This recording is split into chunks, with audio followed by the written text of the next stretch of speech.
Bismillahirrahmanirrahim. Assalamu alaikum warahmatullahi wabarakatuh. Insha Allah a wannan bidiyon zan koyar da ku yadda za ku yi amfani da schematic diagram, wato schematic diagram ɗin kowace irin motherboard na computer.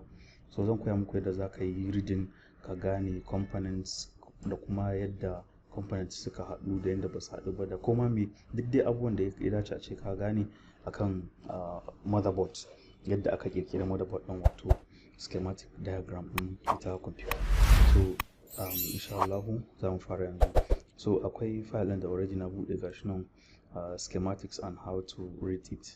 So already gashi nan na riga na buɗe. So akwai wasu abubuwa da mutane suka ɗan canza shi, ba sa, ko kuma ce suke faɗan shi a kuskure. Akwai schematic diagram daban, akwai block diagram daban. So shi block diagram yana nuna, wato kaman yanzu a misali idan za ka yi ginin gida, misali za a ce maka gida ne yake da ɗakuna 10, bayan gida 10, a misali a ce kicin ƙwaya 5.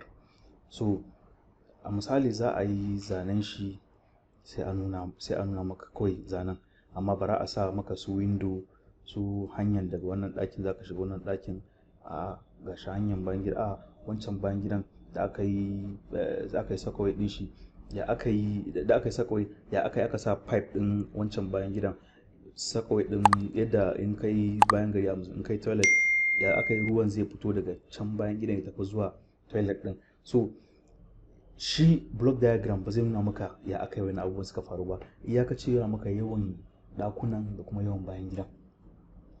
Amma shi kuma schematic diagram zai nuna maka komai da komai, zai nuna maka yawan ƙofofin gidan, yawan windojin gidan, da yadda wannan windon da wannan windon, ko kuma da wannan ɗakin da wannan ɗakin suka haɗu, da kuma yadda a misali daga wannan kamar wayarin ɗin famfon gidan ma gaba ɗaya zai iya nuna maka komai da komai. Ban san ko kun gane abin da nake nufi ba. So a takaice dai a turance bisa ga abin da na je na binciko, gashi an ce a block diagram gives you an overview of how the discrete circuits within a device or system interact. Each circuit is represented with a block diagram. So a takaice dai yanzu a misali, idan ka samu schematic diagram ɗin computer, so normally wasu company suna sa block diagram. Yanzu a misali kamar na wannan schematic ɗin da kuke gani a nan, akwai complete schematic ɗin yana nan, amma wannan da kuke gani shine block diagram ɗin ita wannan schematic, ko kuma ce block diagram ɗin ita wannan computer. Yanzu a misali yadda za ku gane shine block diagram ɗin shine a nan gashi nan ya nuna mana Intel Skylake, wannan yana nufin wannan processor ita wannan computer kenan. Sannan yana nuna mana wannan SODIMM 1, SODIMM 2, yana nuna mana cewa computer nan tana da ramin da za ka saka RAM guda biyu, akwai SODIMM 1, akwai SODIMM 2. Sannan a misali ga nan kuma Intel PCH, yana gaya mana tana da PCH, tana da gurin sa hard disk, MSATA da sauransu, USB 3.0, webcam da sauransu. So nan da duk ta gaya mana a misali ga su tana da gurin touch screen da sauransu, ga su audio, card reader, wireless LAN, da kuma LAN da sauransu. So a misali duk da dai ta faɗa mana wa'annan parts ɗin, amma bata faɗa mana a misali ya kamata ta mana bayani ya aka yi wannan. A misali nan gurin gashi speaker ne suka rubuta, sai su mana ya aka yi, ita block diagram bata mana bayanin ya aka yi speaker nan ya je haɗu da PCH ɗinmu ba. amma me nan speaker mu ne, akwai wannan audio codec ɗin ALC, is it 3241 model number shi kenan. So kamfanin ALC su suka kirkiri IC da yake controlling ɗin speaker, wato na audio computer ka, ita wannan computer kenan in general. So speaker nan ba wai directly an haɗa shi da PCH ɗinka ko da processor ka bane, ya aka yake haɗuwa da processor ka ko da PCH ɗinka, shine sai ya zo jikin wannan IC, wannan IC kuma sai zo tura shi zuwa nan gurin, ya communicate da wannan PCH ɗin, daga nan PCH ɗin ma zai zo har processor, duk processor zo san me yake faruwa, har ka zo ka ji sound da sauransu haka. So shi schematic shi yake baka dama ka san connection ɗin wani component zuwa wani component.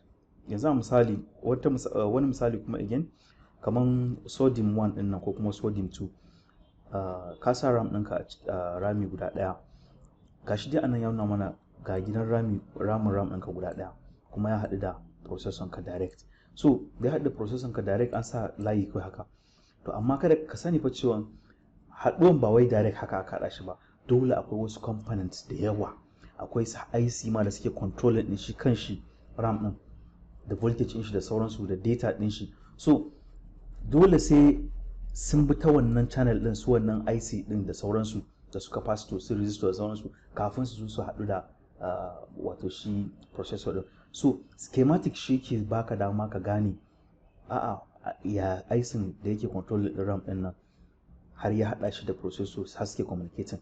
So amfanin bambancin wato schematic da kuma wato shi block diagram kenan. So shi block diagram zai baka kawai shi a dunkule ne, bayanin a dunkule, shi kuma schematic zai baka bayanin a bayyane. So bari mu je mu yi magana akan kuma schematic diagram. So a nan gurin na ce schematic diagram, often simply called a schematic, includes every component that a circuit contains, with each component having its own special symbol.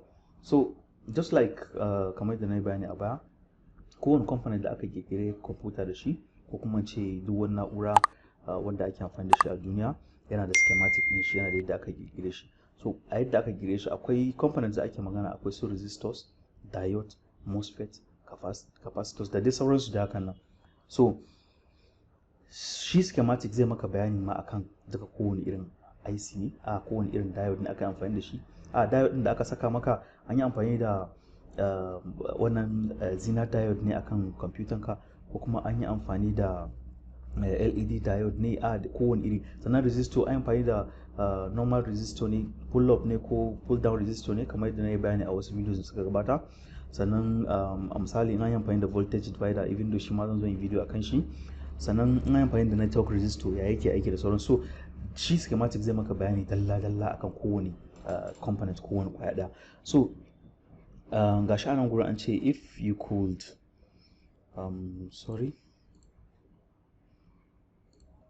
so anan gurin an ce if you could have a map that will guide you and find a defect in a laptop in minutes would be good. So abin da ake magana shine shi schematic dai kawai dai zai baka dama ne ka bincika kowane components daga ina je nan, daga nan zuwa ina, daga nan zuwa nan. So wannan schematic din wato zai baka dama kai saurin gane inda matsala yake a computer, kai saurin wato kaman map ne, kaman map da Hausa ana ce taswira kenan ko yawwa, map taswira na yadda aka kirkiri ita computer kenan. So ita schematic zai baka bayani dalla-dalla akan kuma me. So sannan kuma zai taimaka maka wurin gyara computer ka ko kuma gyara na'urar ka cikin sauki ba tare da ka sha wahala ba.